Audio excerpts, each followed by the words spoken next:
नाशिक, हिंगोली, यवतमाळ, वाशिम या मतदारसंघांसाठी वर्षा निवासस्थानी बैठकांचा सिलसिला 1 तासापासून भावना गवळी, हेमंत गोडसे, हेमंत पाटील यांची मुख्यमंत्र्यांसोबत बैठक सुरू।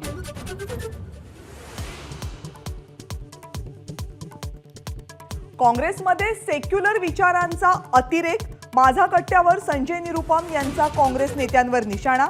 तर जिथे रिस्पेक्ट नाही तिथे थांबायचं कशाला, काँग्रेस सोडण्याच्या चर्चांवर निरुपम यांचं उत्तर।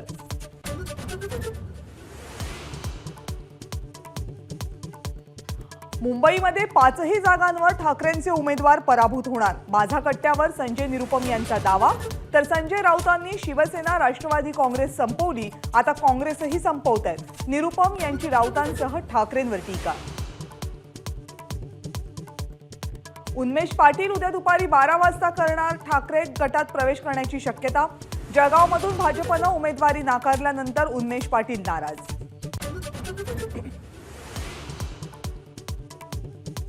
लोकसभेच्या निवडणुका ईव्हीएमवर न घेता बॅलेट पेपरवर घ्या, संजय राऊत यांची पुन्हा एकदा मागणी।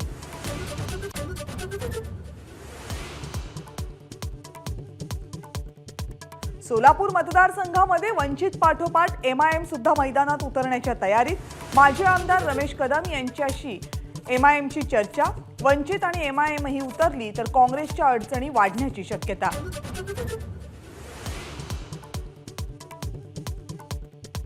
रत्नागिरी सिंधुदुर्गच्या जागेसाठी नारायण राणेंची उमेदवारी जवळपास निश्चित, कार्यकर्त्यांकडून मेसेजेस व्हायरल करायला सुरुवात।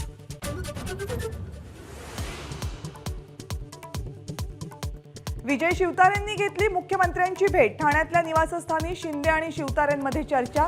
सकाळी अजित पवार यांनाही भेटले शिवतारे।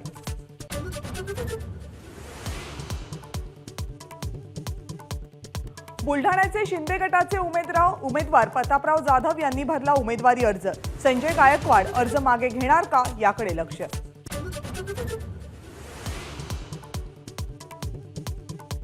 पंतप्रधान नरेंद्र मोदी, गृहमंत्री अमित शहा फुंकणार राज्यातल्या प्रचाराचं रणशिंग।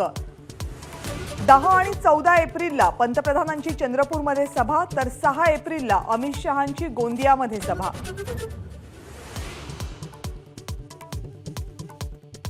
सामान्य कार्यकर्ते आता करू शकणार पंतप्रधान नरेंद्र मोदींचं स्वागत, बूथ अध्यक्ष, जिल्हा अध्यक्ष आणि महिला नेत्यांना मिळणार संधी।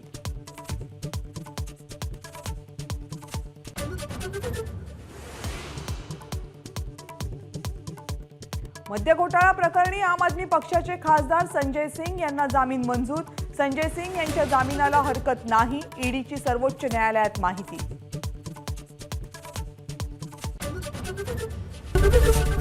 एबीपी माझा, उघडा डोळे बघा नीट।